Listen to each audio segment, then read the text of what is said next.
Janshakti news, जनतेसाठी जनतेसोबत। वाजपेयी नानाश्री अत्रे यांच्या जयंतीनिमित्त आंतरशालेय पाठांतर आणि कथाकथन स्पर्धा शुक्रवार दिनांक 29/12/2023 रोजी आयोजित करण्यात आल्या। या वक्तृत्व स्पर्धेत 15 शाळांमधील सुमारे 200 विद्यार्थी सहभागी झाले होते।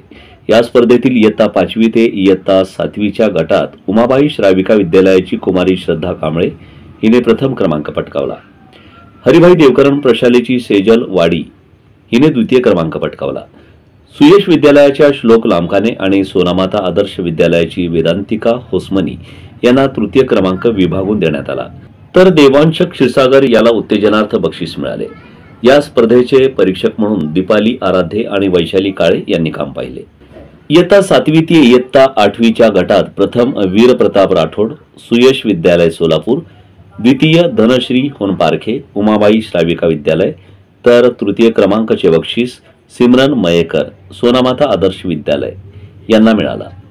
या स्पर्धेचे परीक्षक म्हणून सुवर्णा अवधाने आणि वैशाली नगरकर यांनी काम पाहिले। इयत्ता 9वी ते इयत्ता 10वीच्या गटात प्रथम गड्डम समीक्षा विजय सोनामाता आदर्श विद्यालय, द्वितीय क्रमांक शेख झेबा जहांगीर संभाजीराव शिंदे प्रशाला सोलापूर, तृतीय क्रमांक तानावडे ऋषिका रवींद्र उमाबाई श्राविका विद्यालय यांना देण्यात आला। या स्पर्धेचे परीक्षक स्नेहल शिंदे आणि मुकुंद ताकमोगे हे होते।